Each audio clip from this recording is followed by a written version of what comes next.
Hello and Happy New Year, Scooby Doo fans. Welcome to my Season 1, Episode 2 review of the new Scooby Doo movies. Here we are, the new year, 2024, and 2023 is now behind us. And it's been since September since I've done a new Scooby Doo movies review, so I'm very excited to come back and tackle the new Scooby Doo movies once again. And what better way to kick off the new year than with a Scooby Doo review, because both you guys and me, love these Scooby-Doo reviews, and I love making them. You know, you guys love watching them, I love making them, so I'm really excited to tackle some more new Scooby-Doo movies. So let's not waste any more time, and let's get the show running, because we got an interesting episode here today. So last time I started my playthrough of the LEGO Marvel Avengers bonus levels with my Let's Play of the first bonus level, which was based on the Iron Man 3 film. So I hope you guys enjoyed that little Let's Play of the Iron Man 3 Lego adaptation bonus level. And I hope to continue the other two bonus levels depending on how that was received. And I hope you guys enjoy that nice little Christmas gift around that time period. But today I'll be covering Season 1, Episode 2 of the new Scooby Doo movies, titled The Dynamic Scooby Doo Affair, which was released on September 16th, 1972. The short synopsis of the episode is: Batman and Robin help the gang solve the mystery of a crashed plane, a punch toy filled with counterfeit money, and a house that keeps on disappearing. So if the synopsis didn't give it away, today's guest stars are none other than Batman and Robin. I'm sure all you guys know who Batman and Robin are, but as per usual, I will be introducing the guest stars. And, Batman and Robin really shouldn't need an explanation because they're very much iconic superheroes. They're pop culture icons. But still, for anybody who isn't, doesn't know who Batman and Robin is, which I doubt you don't, but I still want to give a mandatory explanation of who Batman and Robin are, because I did that with the Three Stooges the last time, and, it's just kind of a new Scooby-Doo movies thing that I'm going to do. So, once again, please don't, take this as, me talking down to you. I'm sure everyone knows Batman and Robin, who Batman and Robin are, but just some little background, Batman and Robin, what their history was, before, leading up to the new Scooby-Doo movies and what happened afterwards. And for people who might not know who the 0.1% who somehow don't know who Batman and Robin are. So yeah, today's guest stars are Batman and Robin. Now, who are Batman and Robin? They're DC superheroes that were created by Bill Finger, Bob Kane, and Jerry Robinson. Bill Finger and Bob Kane both created Batman and Robin. Jerry Anderson illustrated Robin, and the version of Robin we have here is Dick Grayson Robin. So keep that in mind. Not any other future Robin, it's Dick Grayson Robin. So yeah, they were superheroes that were created by DC Comics. I'm sure everyone knows who DC is. They're they're basically like the rivals of Marvel, which, as you guys know, I'm a big Marvel fan. Batman made his first appearance in Detective Comics number 27 in May of 1939, whereas Robin made his first appearance in Detective Comics number 38 in April 1940. Batman and Robin would get two movie serials in 1943 and 1949, and basically the people who played Batman were Lewis Wilson and Robert Lowry, while Robin was played by Douglas Croft and Johnny Duncan. So these were the first, adaptations of Batman and Robin on the screen, but these were movie serials. However, they didn't, Batman and Robin didn't pop off after this. The movies were fully original. Not many people even know about these movies. I haven't seen these movies yet. I hope to one day, on this channel. But it really wasn't until 1966 that Batman and Robin really took off, because in 1966, Batman and Robin became household names thanks to the TV show Batman, which was, of course it's supposed to be called that, where Batman was played by the late, great Adam West, and Robin was played by Burt Ward. The show would basically last 3 seasons until 1968, and in the 3rd season, Batgirl was introduced. A lot of people aren't big on Batgirl. I will give my own opinion on that one day. Also in 1966, there was a film that came, film adaptation of the TV show that came in between the first and second season. And I believe they were going to have a sequel, but because the second season kind of diminished in ratings, they didn't go through with it. So yeah, Batman got his first live-action TV show. He got his first, live-action feature film, not a film serial now. But this would not be the last of the Caped Crusader, because in 1968, the same year that the third season of Batman came to an end, we finally got our first animated TV show. Simply, that was produced by Filmation. It lasted about 1 season and 17 episodes as part of the Batman Superman Hour, and it's gone under the name Batman with Robin the Boy Wonder. This show doesn't seem to be known well outside of hardcore Batman fans, as I'm aware. But Batman was voiced by Olin Soul, and Robin, you're never going to guess who Robin was, but he was voiced by none other than Casey Kasem. That's right, the guy who voices Shaggy voiced Robin a year before he got the part of Shaggy. That's really cool, and that's awesome. So that's what happened. And those 17 episodes in one season, the 17 episodes were like two kind of small 8-minute segments, somewhere around there. So they weren't huge 20-minute stories. So this was Batman and Robin's first big stories when they came into the new Scooby Doo movies. So at the time of this episode, Batman and Robin had basically been on hiatus because after their 1 season and 17 episodes, they hadn't really made any appearances.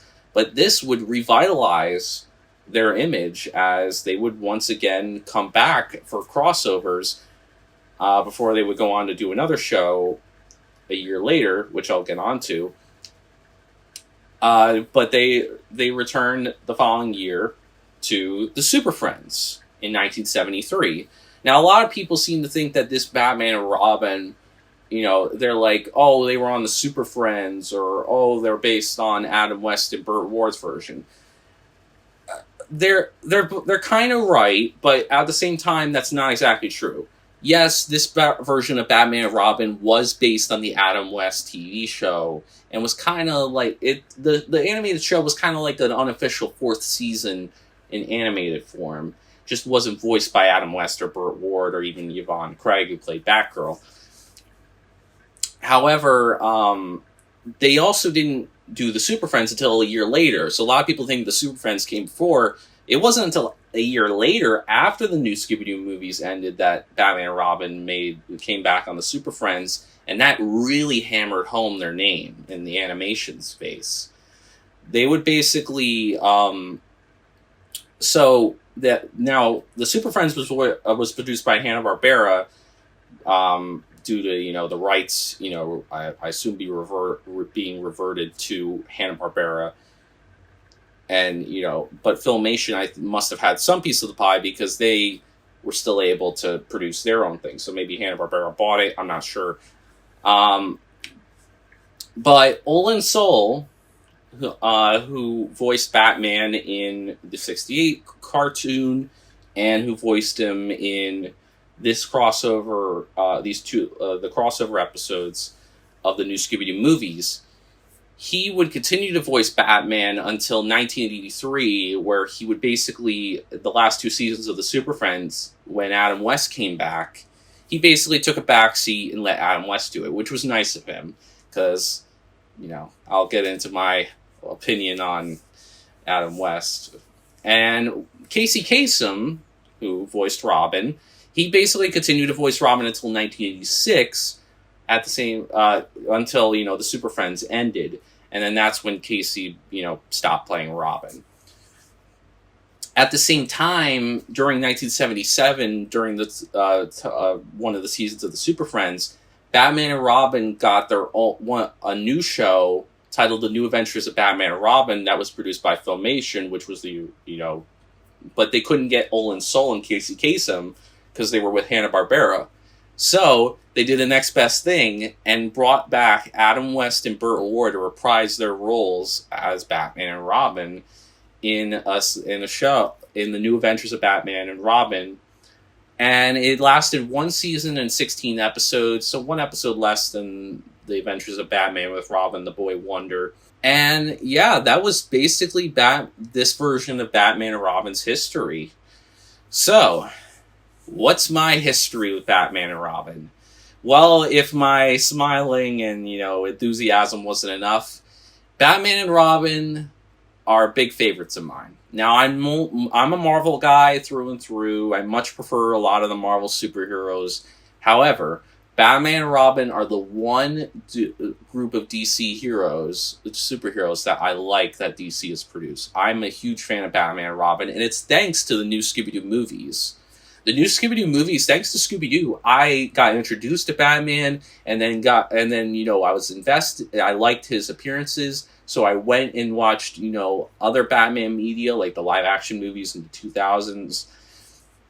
And then not too long ago, I watched all the Batman cartoons and the live action show, with Adam West and Burt Ward, and I actually do have the full box set of the 1966 Batman show.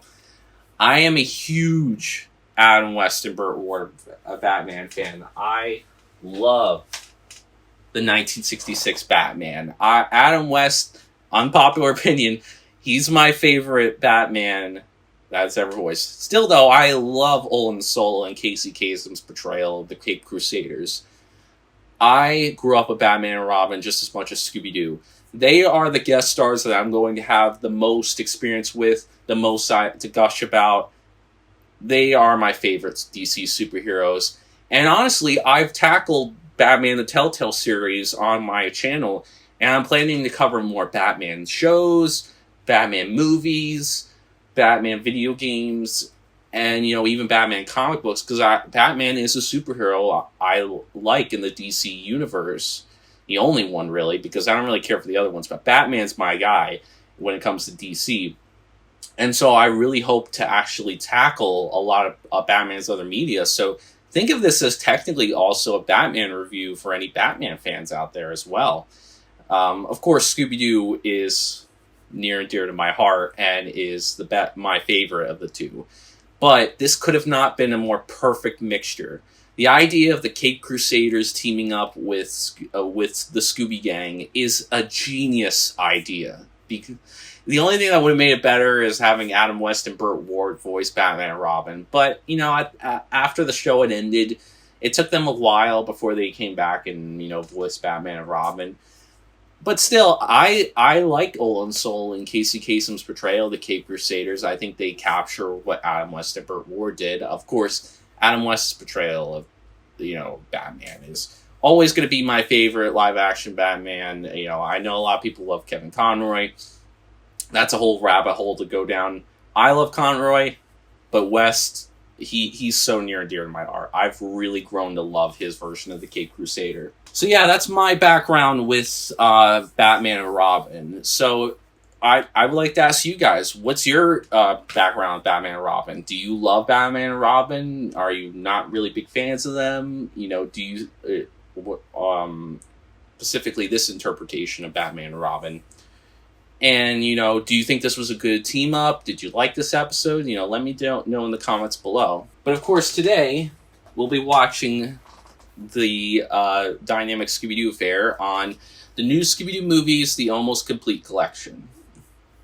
This bad boy pretty much has every episode except one episode, like I said beforehand, which is coming up very closely. And I'm sure all of you know which episode it is. But yes, this is a good DVD, and I can't wait to see what special features it'll have.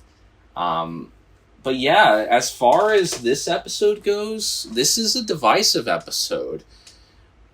It's, because most fans are pretty mixed on it, because I've heard glowing reviews of it. I've seen people love this episode, but I've also heard people say it's not a good episode. And I guess it depends on your taste on Batman and Robin. Do you love the older Batman and Robin that was more lighthearted, or are you more the dark, brooding Batman? Because you will not find dark Batman in these crossovers. This is not a dark Batman. Batman in the Scooby Doo crossovers, at least in these two, in the new Scooby Doo movies, is the lighthearted, Bat version of the Cape Crusader. So it's really up to you whether this is your kind of Batman, and if this, but still, I would recommend, giving it a try. Every Scooby media deserves a chance, and every Batman media deserves a chance, at least to know what taste you prefer.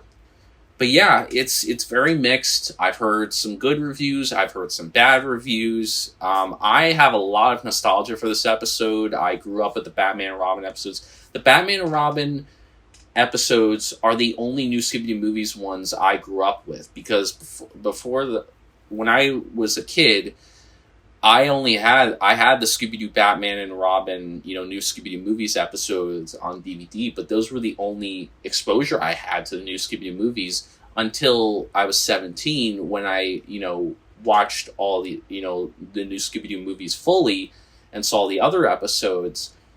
But this is a nostalgic episode for me, so I'm excited to go back and see whether it still holds up for me or whether it will disappoint me. So let's not waste any more time, and let's take a look at this episode to see whether I think it is a good or bad episode of the new Scooby Doo movies. The episode begins with the gang in the Mystery Machine on their way to the Mystery Club convention, which is a really neat idea for mystery solvers like themselves to go to this convention and meet other mystery solvers, whether they be unknowns or maybe they're Hanna-Barbera knockoffs. You never know. However, on their way to the convention, they run over a rock, which causes the headlights to stop working. Fred gets out of the car to investigate, and once he realizes the problem is the headlights, he says he can get it fixed up in a jiffy. But just then, a plane comes in, very low I might add, for a landing, and narrowly misses the van by a few feet.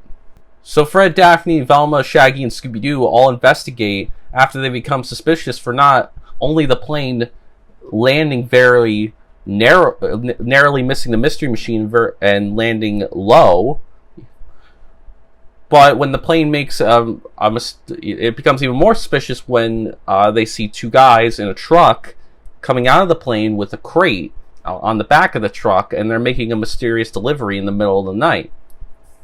Sensing a mystery, Fred tells the rest of the gang, "Let's go investigate." So they do. They track the truck that comes out of the plane to a farmhouse. When they go into the farmhouse, they realize that what they left was a crate. Before they could find out what's in the crate, though, they hear a car pull up, and so they all decide to hide. And then mysterious silhouettes appear in the door, and oh my god, it's fucking Batman and Robin! Yay! Oh my god, it's the Cape Crusaders themselves. And I'm not the only one joyful, because the Scooby Gang are excited to see Batman and Robin and are as joyful as me. So the Cape Crusaders, Batman and Robin, are also investigating this case, and the gang ask, why are they here? Batman and Robin say that they were patrolling Gotham City when they saw the airplane with no lights, and Batman suspected that someone was smuggling contraband or something illegally into the United States of America, so he decided to investigate. So Batman, Robin, and the rest of the gang decide they're about to open the crate, even though it's strapped to the floor, and try to figure out what's in it. Just as they're about to try and open the crate, though, an old woman named Mrs. Baker appears after, they hear a noise upstairs and decide to hide, and she makes her presence known. Batman does a little interrogation like he usually does. She acts like she doesn't really know what's going on. She says she doesn't know what this crate is, or who those two men are, or what the delivery was all about. So Batman opens the crate and discovers a punch clown. He throws the punch clown out of the crate and Scooby decides to have a little fun with it, because Scooby walks to the punch clown and, like any dog, sniffs it a little bit. Doesn't really like the punch clown, so he punches it, and funnily enough, the punch clown punches him back, and the gang are all amused by it. So Scooby, not being happy about that, punches the clown again and knocks its head clean off, which causes the contents inside the punch clown to fall out. And when Shaggy sees what it is, immediately sees this, he says, "Look at all that money or bread, as Shaggy calls it, that the clown spilled out. And amusingly, Batman calls it a masterpiece of duplication, except for one tiny slip-up, saying that he notices that the $5 bills showing President Abraham Lincoln he's wearing a turtleneck sweater, which he isn't known for wearing, a clear indication that to Batman the money is counterfeit. And this is a line I would expect Adam West's version of Batman to. Wow, so impeccable, Robin. Except I notice that this famous president is wearing a piece of clothing that he was not famous for. Gotta love that type of humor in the old Batman and Robin shows. So the Mystery Inc. gang and the dynamic duo decide to find some fresh tire tracks that the Jeep left. And I'm sure you guys all know that scene. There's even memes of it lying around where the gang are all looking around the floor, looking like they're barely doing anything. And Velma does eventually find Jeep tracks. The Jeep tracks look to be, they follow the Jeep tracks and they lead to the automobile junkyard, just past the cemetery. So when they go to the junkyard to investigate, they find the truck there, and Daphne finds footprints. So Batman, Robin, Shaggy, and Scooby decide to track the footprints, which lead to a concrete compressing pit, which Shaggy doesn't really know what that is, so Batman gives a little explanation on what exactly it is. And it's kind of cool because it's nice to learn stuff like that from Batman.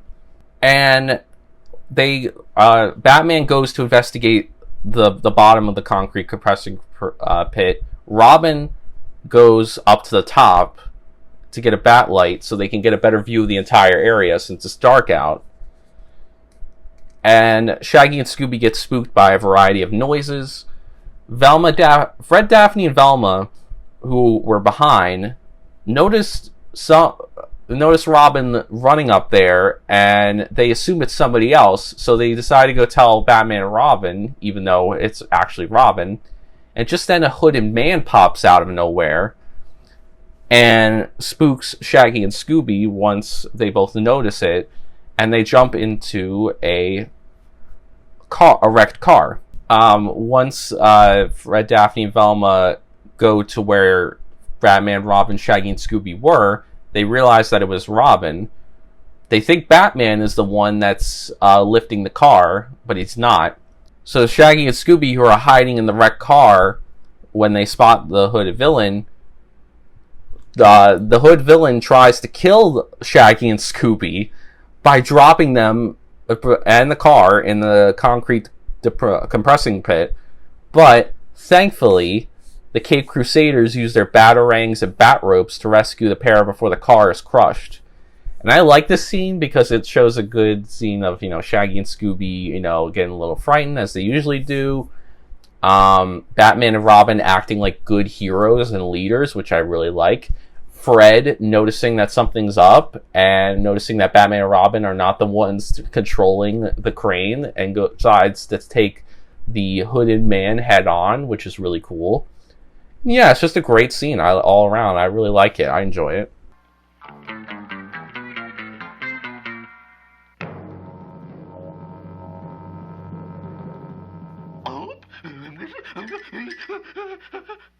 Oh, come on, Scoob. No more false alarms. You're letting your imagination play tricks on you. Like there's nothing out there except a sneaky little guy with a black hood and gleaming green eyes and... Oh, goodbye, Scoob!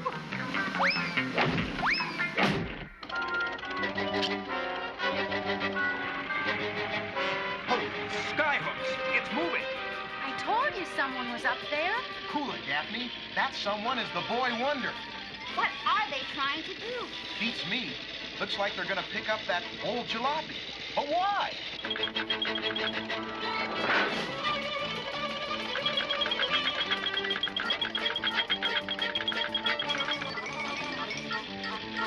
Batman, danger, get out! Great Scott. Someone's in that car. My bat line. Quick, slide down the bat line. Say, if Robin is up there, Batman's here.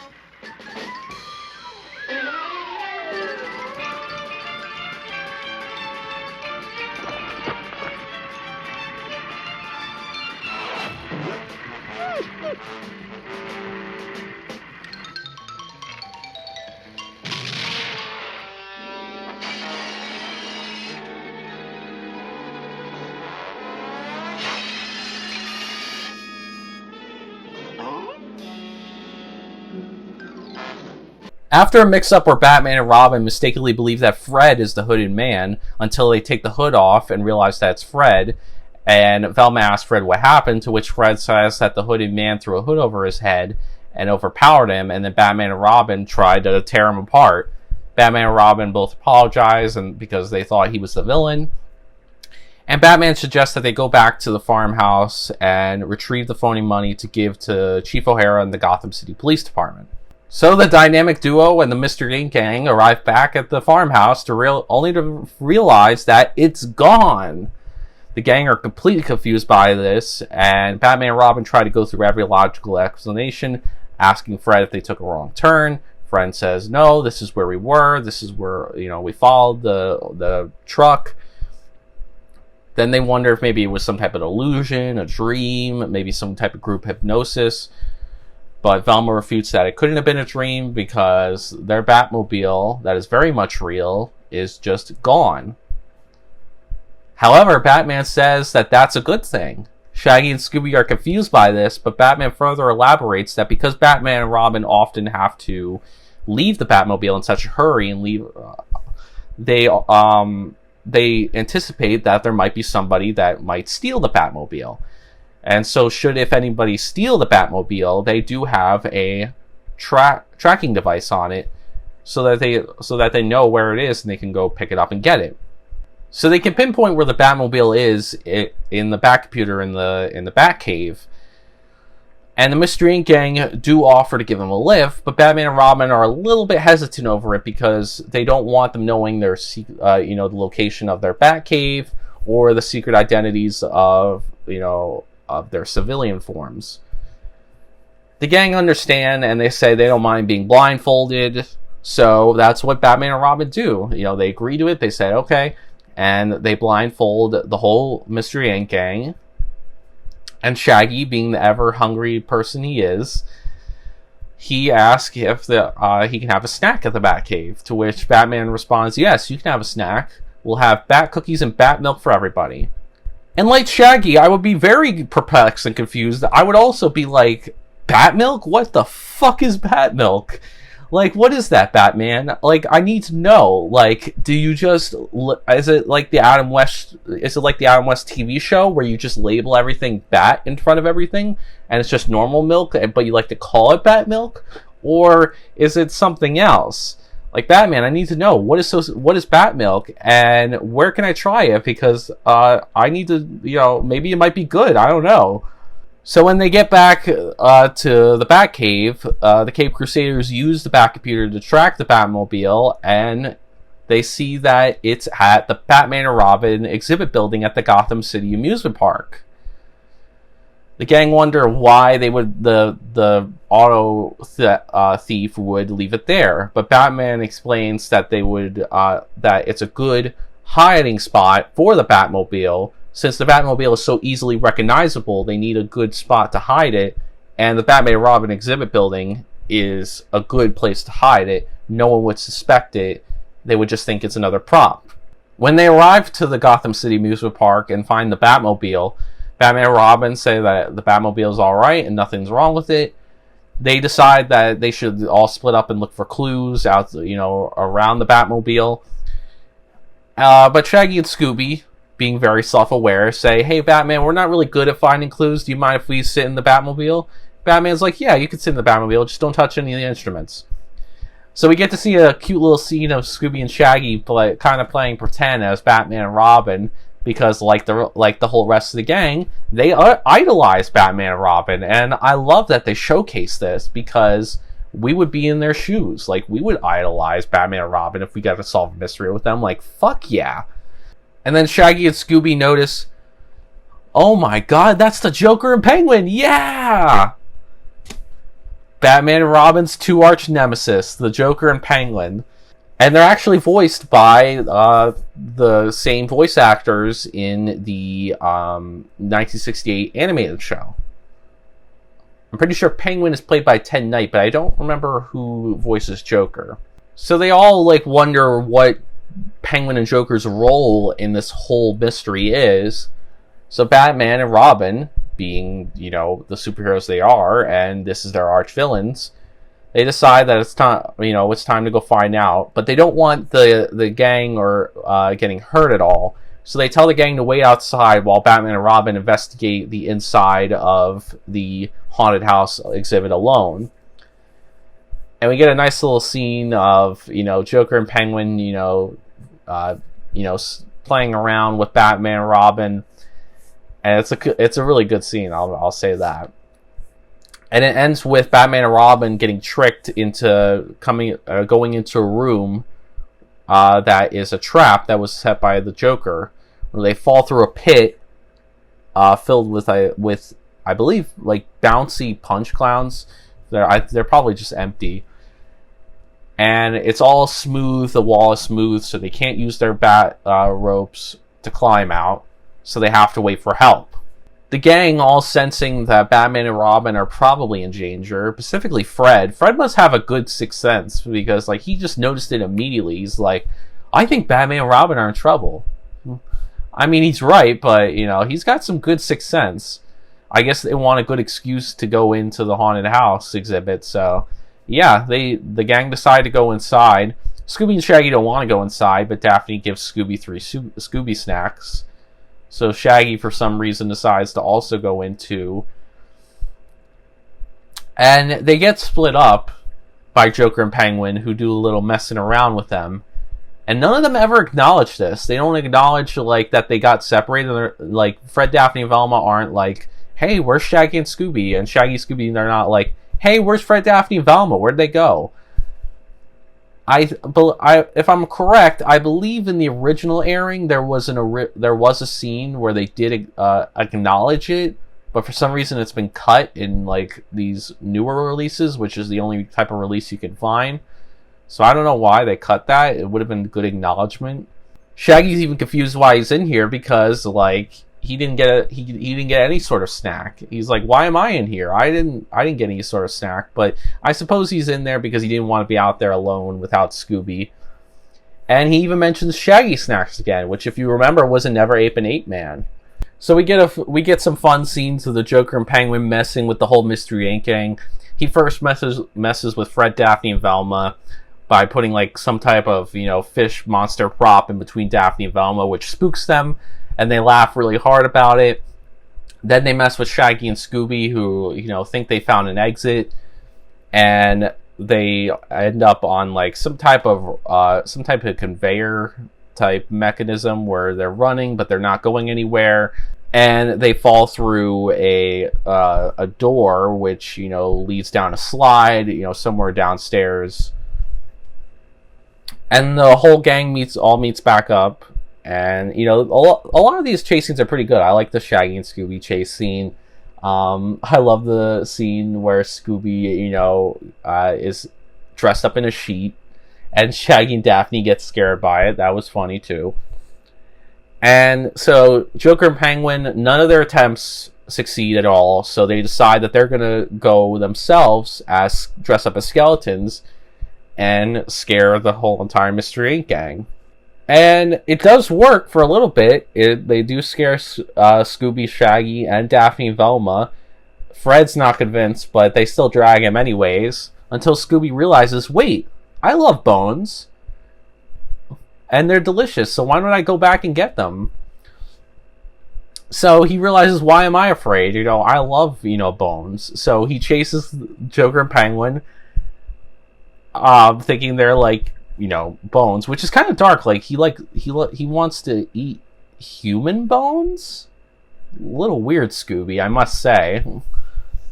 And Joker and Penguin, not thinking straight, just run into a random room to hide from Scooby so they don't get bit by him. And they fall into the same trap that Batman and Robin are in. And Scooby looks down into the pit where the superheroes and the supervillains are. And Batman tells Scooby to get help from the rest of the gang. Joker tries to get out, but he fails, with Batman making this little fun joke. How amusing. The Clown Prince of Crime is now the Crown Prince of Crime. This causes Scooby-Doo to break out in a little giggle fit of his own, along with Batman and Robin also laughing, and he almost falls in himself, but thankfully he gets himself together and goes retrieve the rest of the gang. So with everyone now back together, the Joker and Penguin basically explain everything. They reveal that they received the fraudulent, the counterfeit money from someone they didn't know. And during that scene where they reveal that, Velma's glasses in one scene is like a white. Like, okay, animators, we couldn't like color that black a little bit. Like maybe we couldn't be bothered to shade that in a little bit with black. No, we're just gonna leave it white. Okay. And then Batman has his bat symbol on his chest is like the colors are reversed. Like instead of black and yellow, it's yellow and black, and it's very odd. And the Penguin's voice comes out of Joker at in one point, and I was like, okay, this is weird. And when the rest of the gang ask if they know who Mrs. Baker is, Joker insults Scooby by saying this. I know who Mrs. Baker is. That creature's mother. Bow wow! Arf arf! Ha ha! Batman and Robin believe Joker and Penguin's explanation, and they don't think they're the head guys that are involved in it, and they just passed the counterfeit money and weren't the ones that smuggled it. They even make Robin even makes a mention of the Riddler at one point, which is a really nice tease right there. I wish they had brought the Riddler into it. That would have been awesome. So Joker and Penguin get arrested by the local Gotham City police detectives. And the Mystery Inc. gang and the Cape Crusaders decide to return to the house, after they, Fred's like, the furniture is nailed to the floor, and Batman and Robin are like, oh, it's nailed to the floor. I think we need to go back and check that out. So when they go back, they realize that the house has reappeared. It's back. So Batman and Robin decide they're going to go into the front of the house, and Fred's really ecstatic to follow Batman and Robin's lead, and I love seeing it. I love seeing Fred get all giddy, working with Batman and Robin. I mean, I would be too if I had this opportunity, so I don't blame him at all. And Fred, Daphne, and Velma go into the back because Shaggy and Scooby, turned down the idea of even going in at all. They're like, no, we're gonna stay out here. We don't want to go into that spooky house. You guys go in yourselves. So Batman and Robin confirm what Fred and Shaggy already previously established earlier in the episode and had said beforehand, which is that yes, the furniture in all the house was nailed to the floor. Which I don't know why Robin said Shaggy's right.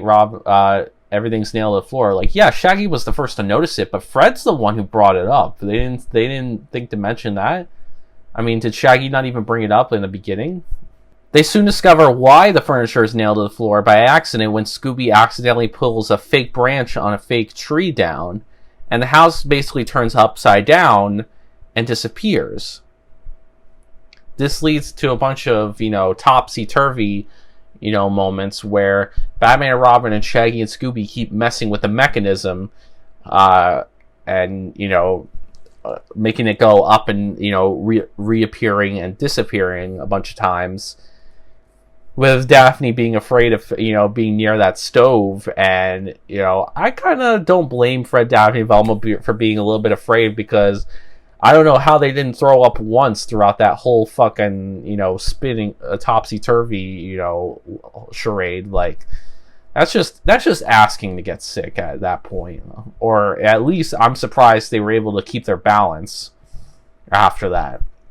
But once all that, topsy-turvy stuff happens and they all get out of the house and are underground, they see the hooded man and chase him down. And their chase leads to a room full of toys, which basically starts to play tricks on them.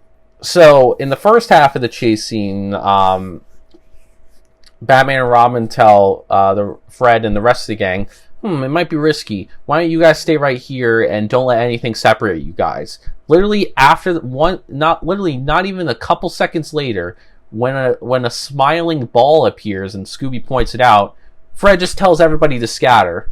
Like, Fred, listen to Batman and Robin, don't separate. What are you doing? Do you want to get hurt by this villain?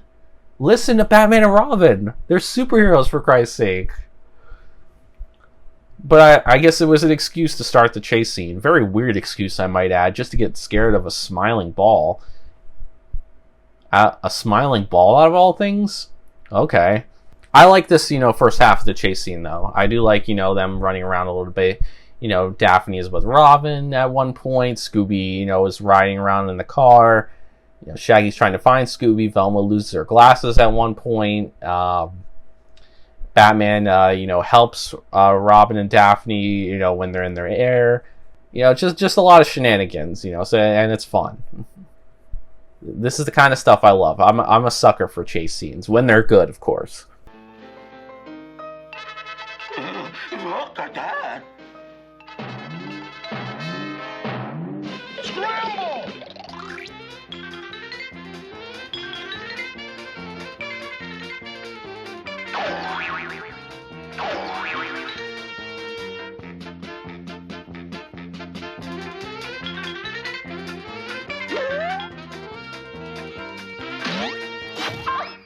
My glasses!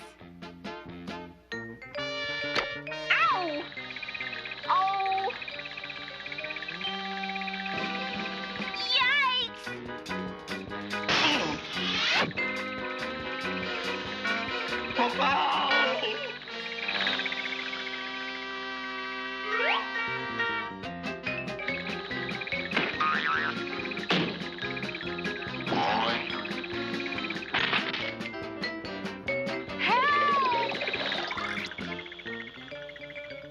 Oh, thank you, Boy Wonder.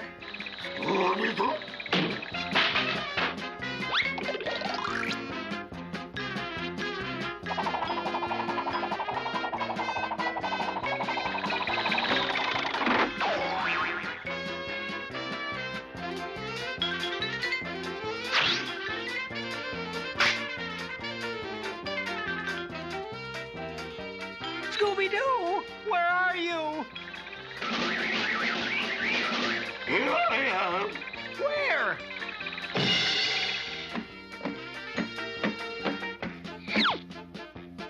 Like, help! Get me out of here, somebody! Anybody!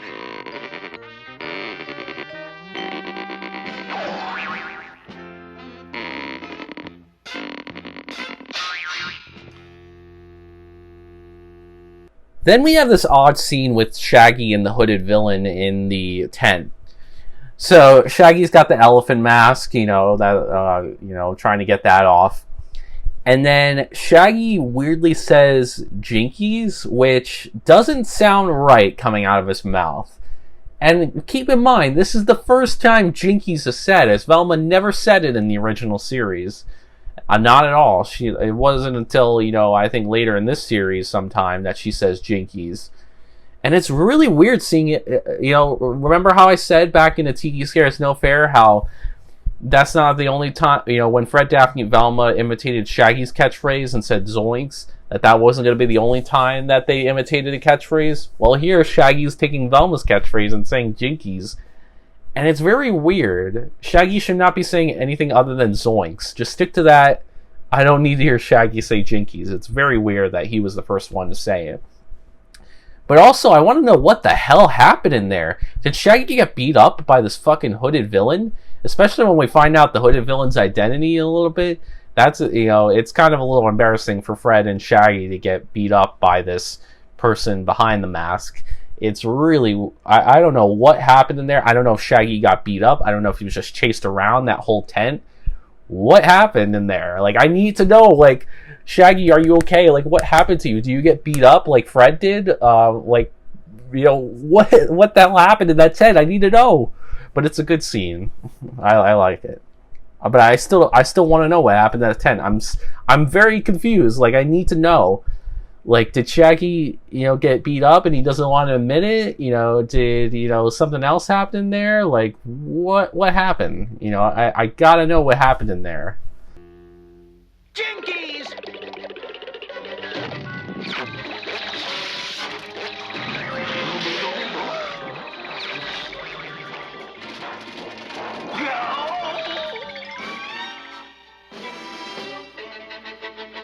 Oh, woe is me.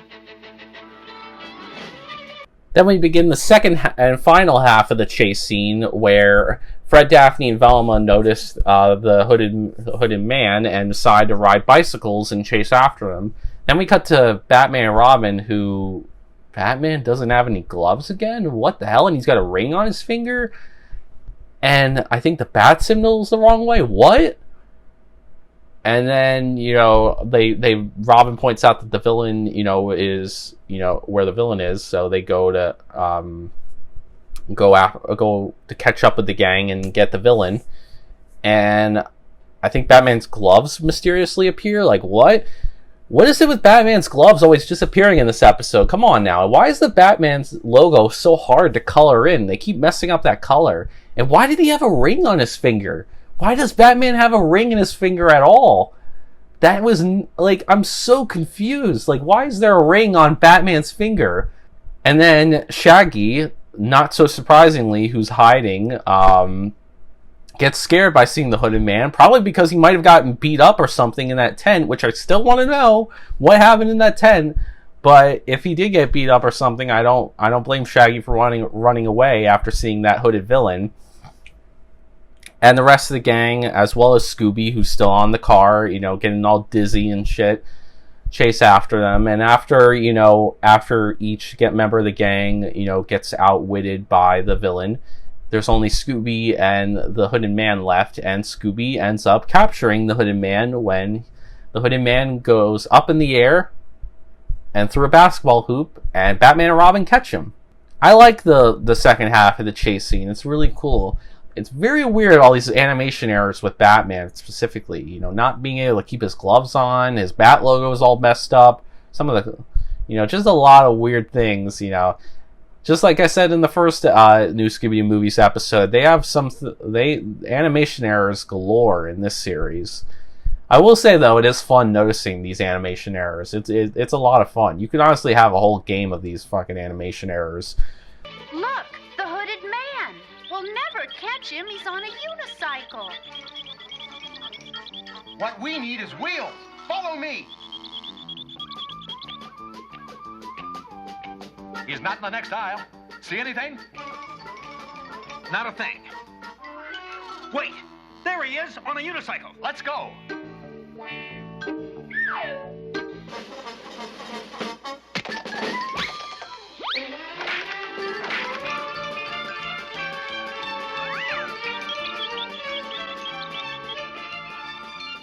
Oh boy, feet, do your duty.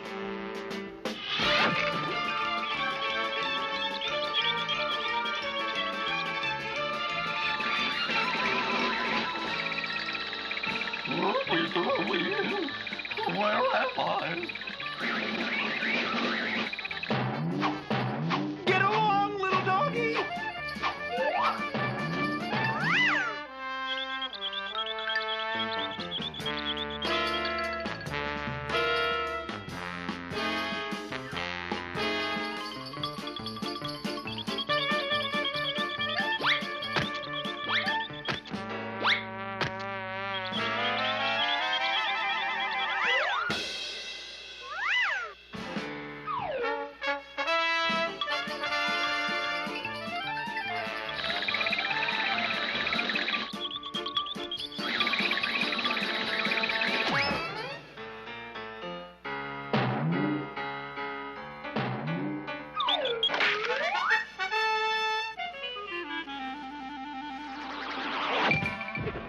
Holy basketballs, that's 2 points. And game.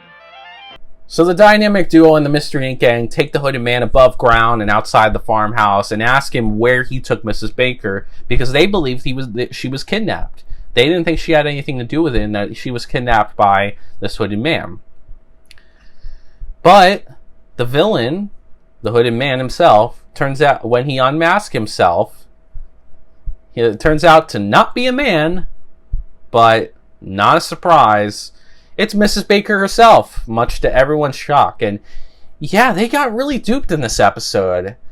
Very odd. You know, both the gang and Batman and Robin got really fooled by her act. And I mean, that's fine, but you think at some point they would have put the clues together and been like, yeah, maybe Mrs. Baker isn't who she says she is, and maybe she might have a role in this. But nope, they thought she was some innocent old lady. I guess that goes to show that she did a really good job playing that whole act. So she was trying to cover up her whole counterfeiting scheme, her counterfeiting operation that, you know, she was the ringleader of. So another you know, counterfeiting motive, not the strongest, but hey, well, you know, she's not a bad villain, and I'll get on to why in a little bit. And as they wait for the cops to collect Mrs. Baker, Scooby gets rewarded with some bat snacks. Which, I don't know, like, are they bat cookies? Are they bat versions of Scooby snacks? Which sounds very odd to me. I don't know why they would have that, but that'd be kind of cool, actually. A bat version of Scooby snacks. Or is it something else? Like, what is bat snacks? Like, please, Batman, let me know. I need to know this food. Batman really must have, like, his baking skills going on, or either that or Alfred's, you know, on, you know, his A game, making all these snacks and drinks. They need to advertise the stuff so we can get all these bat snacks and bat cookies and bat milk. I need to try that. I need to have that bat milk. I need to know what's in there. I mean, Shaggy thought it was pretty good. Maybe it might be good. I don't know. I mean, I personally would be questioning whether I'd be drinking that, but I'd be totally down to maybe try some bat milk. Maybe not the whole thing if I thought, but I might go in for a little sip. But yeah, Scooby says his catchphrase like every other episode, and the episode ends with everyone getting a nice, good laugh out of it. I'm going to give Season 1, Episode 2 of the new Scooby Doo movies 3 stars out of 5. So since this is a high 3 out of 5 episode, I'm going to start off with the negatives of this episode first. So, first, a minor negative that I have with this episode is the gang, Batman, and Robin's detective skills surrounding the on the hooded figure's identity. So what I mean by that is that I find it odd that the gang, Batman and Robin, take so long to figure out that Mrs. Baker is the hooded figure. I don't mind that they got duped. I'm not mad about that or anything. I like that they got duped in the beginning, but I feel like at some point, whether it be early on in the story or in the middle of the story or even by the end, I feel like Fred, Velma, or even Batman or Robin, one of them should have figured out, hey, maybe Mrs. Baker isn't telling the truth, and maybe she might be part of this scheme, and she might be the villain. But it never crossed their mind, and while I like the gang getting duped by it, and by Mrs. Baker, as well as Batman and Robin, I don't like how it showed them being incompetent to think, to be able to figure out that she was the hooded figure. I feel like that at some point, it should have clicked in one of their heads, and it should have been like, just as I suspected, it was Mrs. Baker. But none of them said that, and I'm very disappointed in the detective skills that were shown in this episode. I don't think it was all around bad. I don't think they were all incompetent. I just think it could have been shown a little bit better with Mrs. Baker's identity, because with everything else, I feel like they're fine. They take what's given to them and they move forward with the mystery. But I feel like Mrs. Baker's identity as the hooded figure should have been found out at some point before she was unmasked. I feel like that it was very disappointing that they didn't figure it out until she had to literally unmask herself, for them to figure out that, yeah, she was the baddie of this episode. Another minor negative that I have with the episode is the Joker and Penguin's roles as secondary villains in this episode. Now, I like the fact that they brought Batman's famous rogues, villain, Batman's most famous villains, into this episode. What I don't like is how they utilize Joker and Penguin. I feel like they wanted to go for mystery, but they also wanted to bring in Batman's villains, and they couldn't decide what story they want to go with. So it ended up like a mishmash. And while it's okay, and above above average, it's like a high 3. I feel like because of that, the story suffers a little bit. Because to me, Joker and Penguin shouldn't be secondary villains. Batman's villains are not the type. They're not like Scooby Doo villains. Batman's villains are the type that should always be the top dog.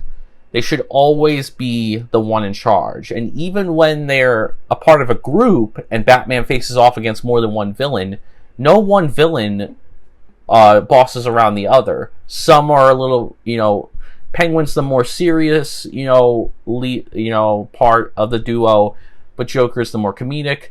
But they're both pretty much bosses. They command, the story. That's at least what I would think. And they show that in the Batman, 1966 movie, how good an ensemble cast of villains can be.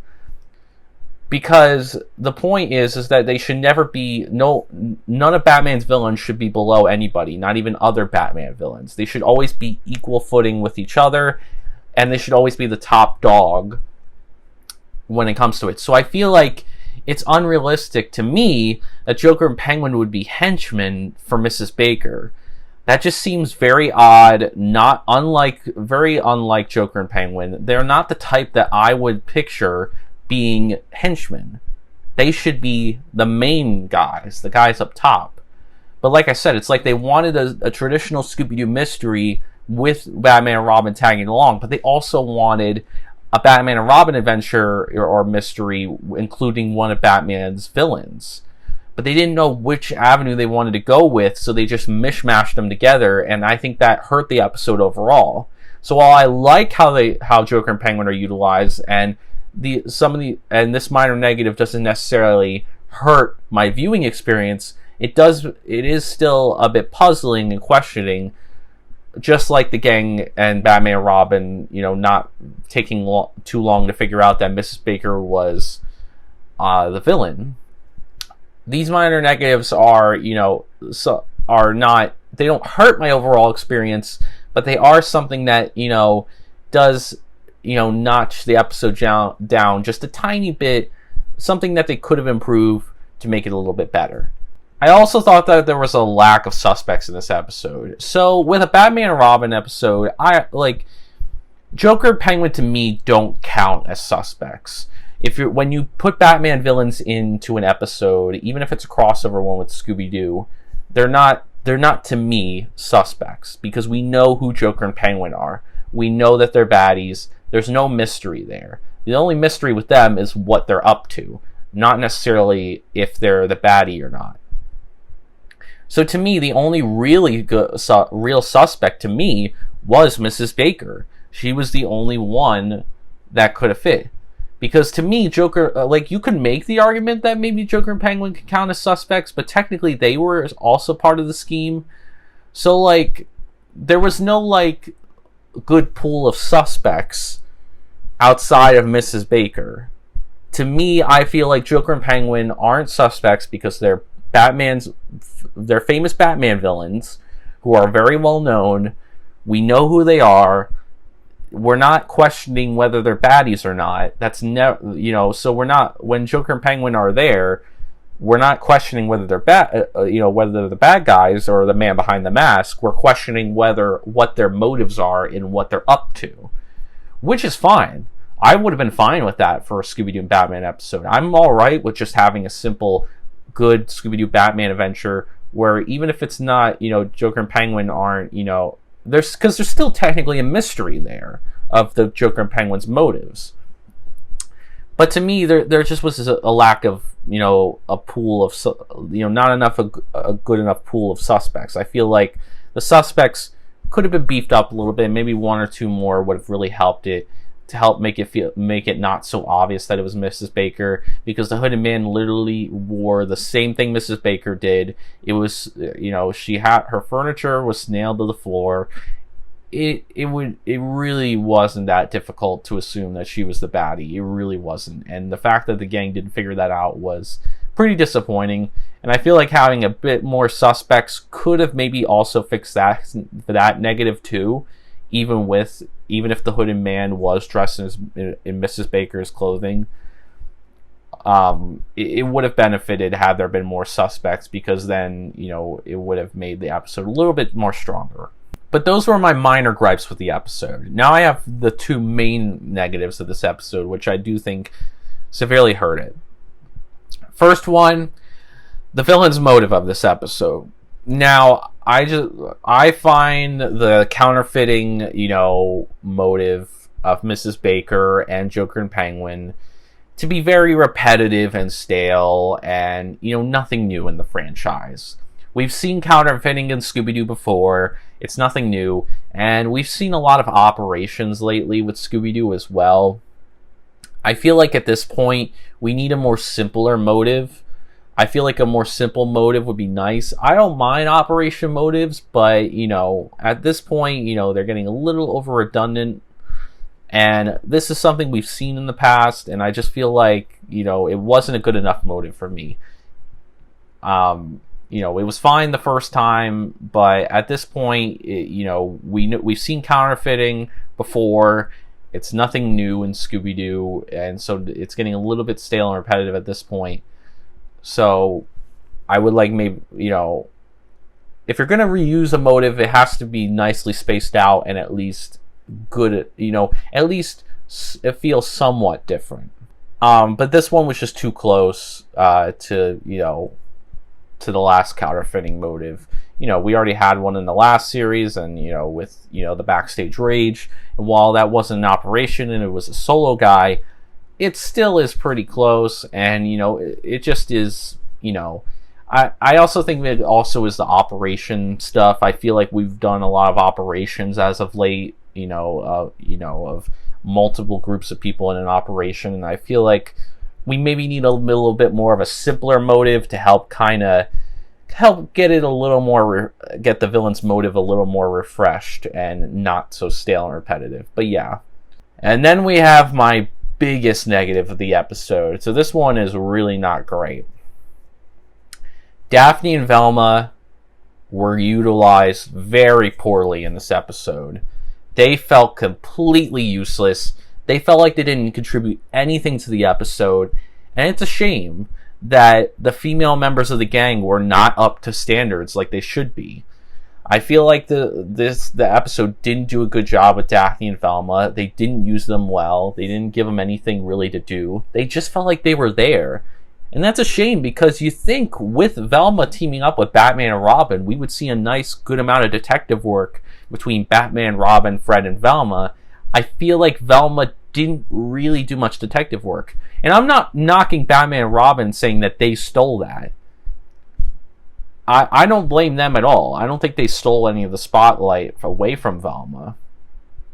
I feel like I felt like they just didn't give Velma any opportunities to showcase, her solving any clues. She saw the tire tracks, but that was really it. She didn't really do much. She didn't really help find any clues. I feel like Fred did a little bit more with Batman and Robin, and you think with Velma teaming up with Batman and Robin, she would be working extra hard to try to really impress these two superheroes who are just as, big into mystery solving and crime fighting as they are.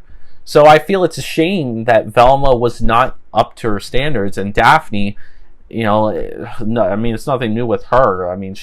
There's plenty of episodes where this has happened, but especially when she had such great chemistry with Fred in the last episode, I feel like in this one, she just didn't get really any sort of humor or any sort of role to play to help, kind of forward the mystery.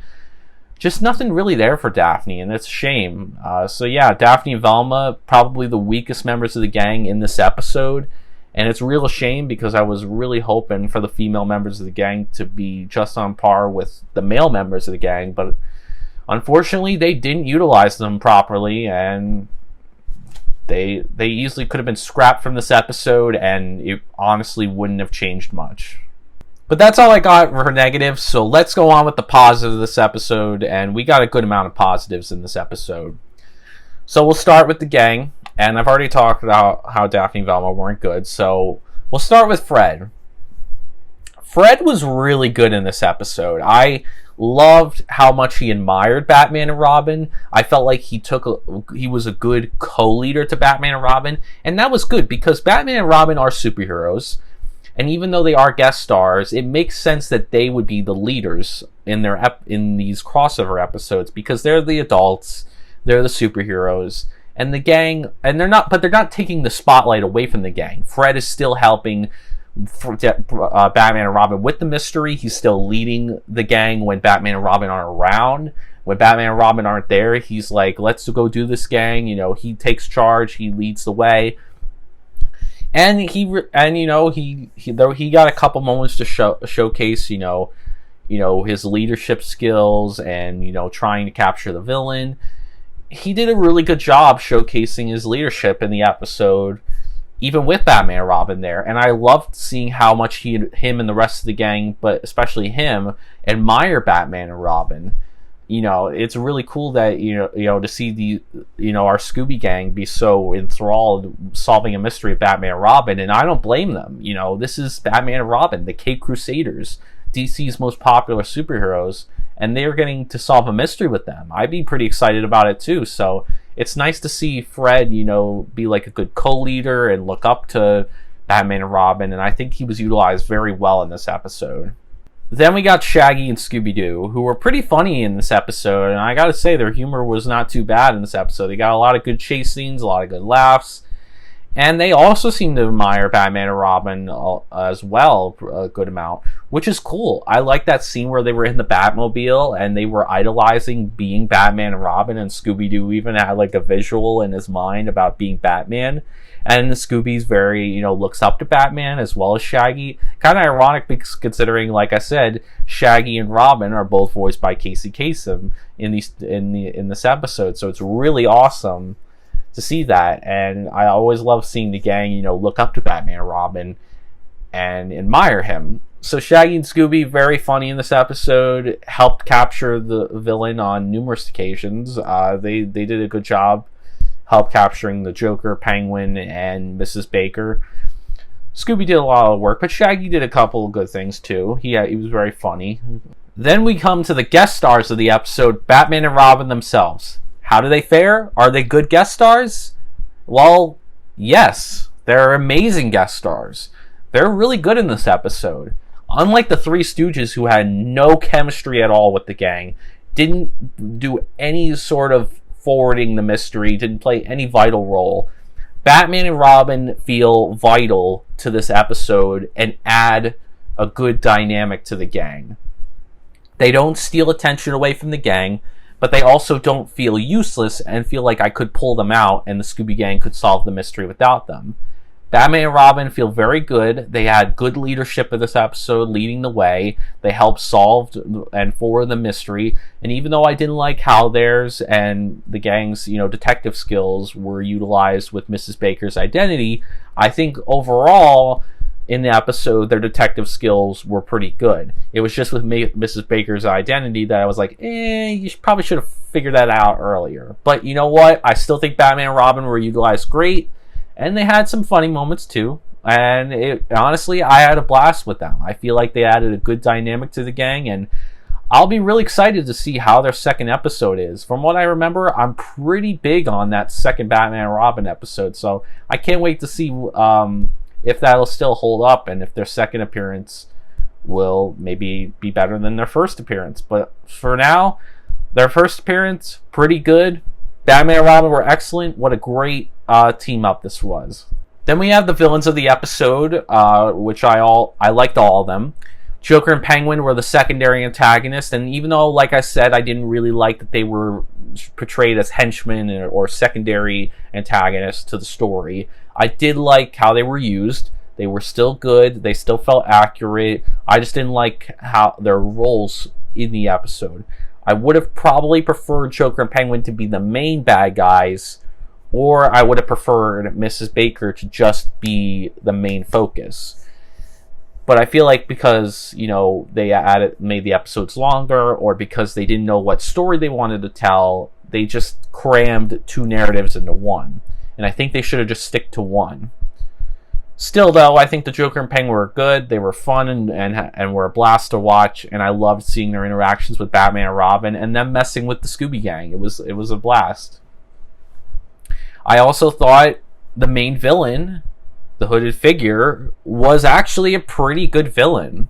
I liked how intimidating and threatening the hooded man was. When he would creep around in the junkyard, or he would I should say she, when she would creep around in the junkyard and overpowered Fred and Shaggy, 2 teenage boys, pretty easily, and was very cunning. Yeah, so this villain was pretty good. And honestly, if I saw a shadowy figure like this at night, I wouldn't be scared of it, but I would be a little intimidated by it. So it's not like I was scared on the edge of my seat. I was more on intimidated, a little bit threatened, ooh, this villain could do potentially something dangerous. And I feel like Mrs. Baker outside of costume was pretty good. She was very deceptive, very calculating. I loved how she had this whole act of being like, oh, I'm just a sweet, nice, innocent old lady. And in reality, she was not. She was a very calculating, evil woman that, that beat up 2 teenage boys. So she's pretty strong. So I gotta say, for an old woman, she's very threatening and intimidating. I wouldn't want to be around this old lady. She really was okay with just fucking trying to kill the gang. She tried to kill Shaggy and Scooby at one point. She was willing to kill anybody that got in her way in order to make sure her operation didn't get found out. So I personally liked Mrs. Baker, both in and out of costume. I liked her little act with deceiving the gang. I like how in costume, the hooded figure would sneak around and, try to attempt to, kill the gang or, stall them and, keep them away from from her operation. And the villains were really good and strong in this episode. Much better than the fucking lame-ass villains in the last episode. That cactus was pretty laughably bad, but thankfully, villains were much better in this episode. And you can't go wrong with Batman and Robin, so they definitely learned from the last episode that, yeah, they did a better job in the villain department in this episode than in the last episode, thank God. The mystery of the episode was fine. It wasn't too bad. Like I said, counterfeiting, nothing new in Scooby-Doo, and operations as well, nothing new in Scooby-Doo. But the characters and the settings in this episode really gave it some good variety in this episode. We went to a lot of different locations in this episode. The gang and Batman and Robin played off each other very well. So I was very invested in the story thanks to the characters and to the variety of settings that we got to see in this episode. So overall, the mystery was not too bad, The clues of the episode were pretty good as well. They did a good job pointing Batman and Robin as well as the Scooby Gang to wherever their next location was, wherever they needed to go. So the clues were reasonable. They didn't feel like, oh, why, how did they make this leap in logic? How did they get from A to B? No, the clues were pretty good in this episode. They did a good job pointing Batman, Robin, and the Mystery Inc. gang in the right direction and going from place to place. And then finally, we got the atmosphere and setting of the episode, which were pretty good in this episode. I really felt like there was a good amount of tension in this episode with the atmosphere, due to how threatening the villains were. Because the villains were so threatening and intimidating, I was on the edge of my seat, not necessarily scared, because of them, but I was more scared of the gang's safety. So I was a little more on the edge of my seat, like, oh my god, could this guy actually kill the gang? Could Joker and Penguin, hurt them? Could the hooded man hurt them? So the atmosphere was pretty good, and and there was a nice amount of good dark backgrounds in this episode. It was a nice night setting. It lent itself to the threatening, creepy nature. So I felt like there was a good atmosphere in this episode. And the settings, good God, were they amazing in this episode. I loved the variety of settings in this episode. It really cut the episode from being stale, and it made it nice and fresh because we would jump from location to location. We go from the farmhouse in the beginning, then we would go to the Bat Cave, the junkyard. We went to the downstairs toy room. There was just like so much variety in the locations. I really loved that we went from place to place to place, and we didn't, just stay in one location, because one location could be good, but it could also be bad. So you're kind of taking a chance by that. So by having a good variety of locations, it helped to make it nice and fresh. Because a lot of the times in the Scooby Doo Wario series, Scooby and the gang just stick to one location. They usually don't go to multiple locations. Maybe like in Who's Afraid of the Big Bad Werewolf, which was, that might be the only exception, I would say. Maybe there are others, but I'm pretty sure mostly in Scooby Doo Wario, they always stick to one location, whereas I feel like in this episode, they really did a good job of letting Batman, Robin, and the Mystery Inc. gang go from place to place, rather than just stay in the farmhouse or something like that. I really like that they gave them a good variety of locations, and it made the episode that much more nice and fresh and unique.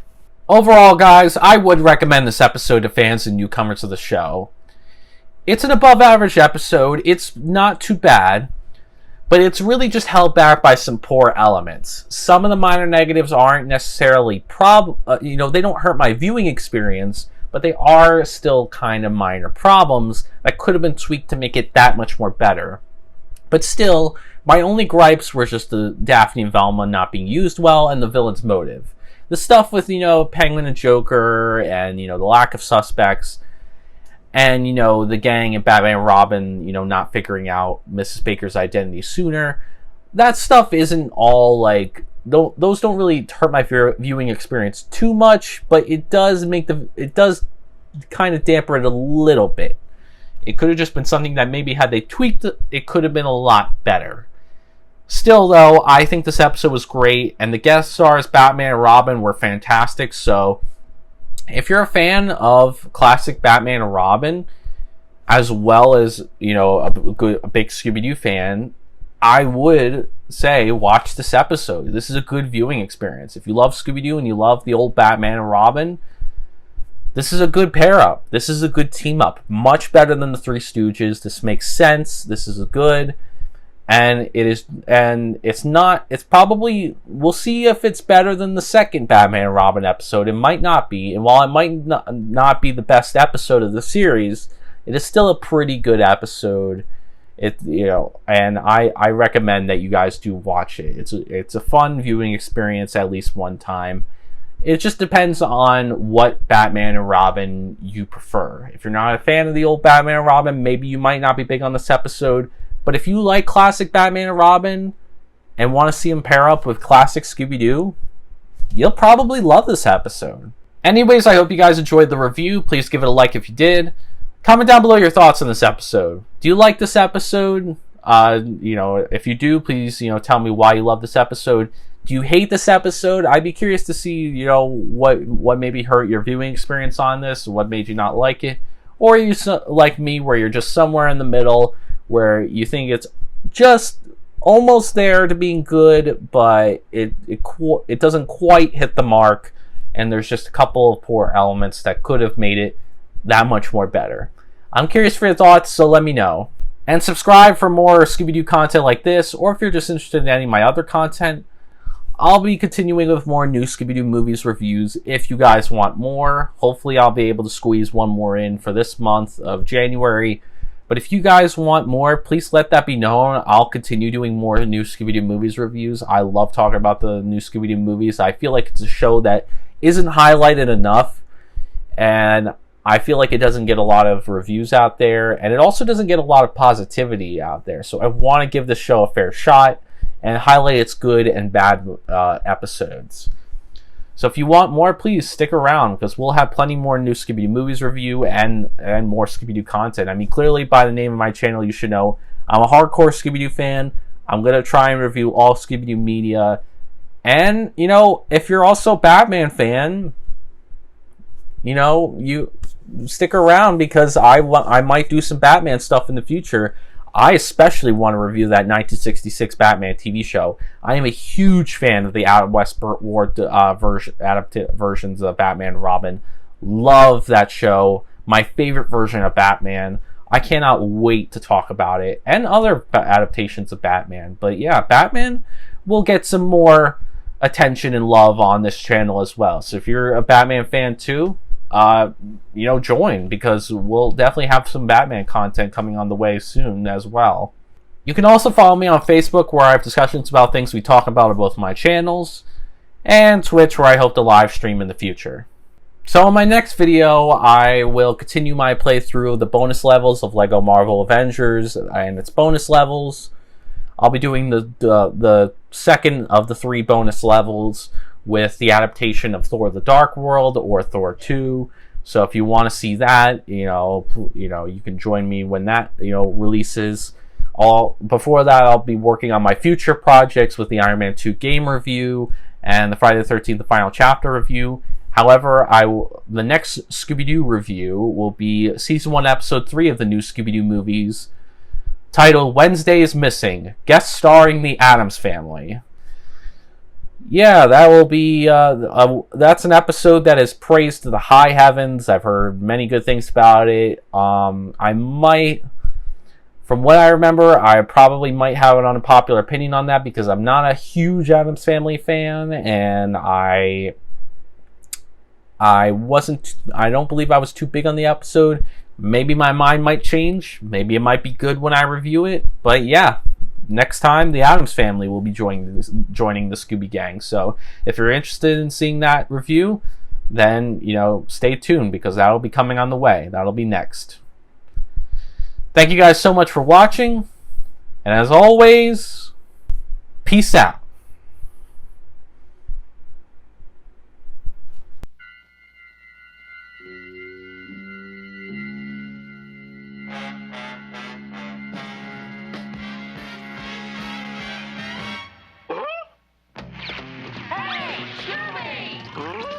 Scooby Doo, looking for you. Scooby Doo, where are you? All the stars are here, waiting for you. Good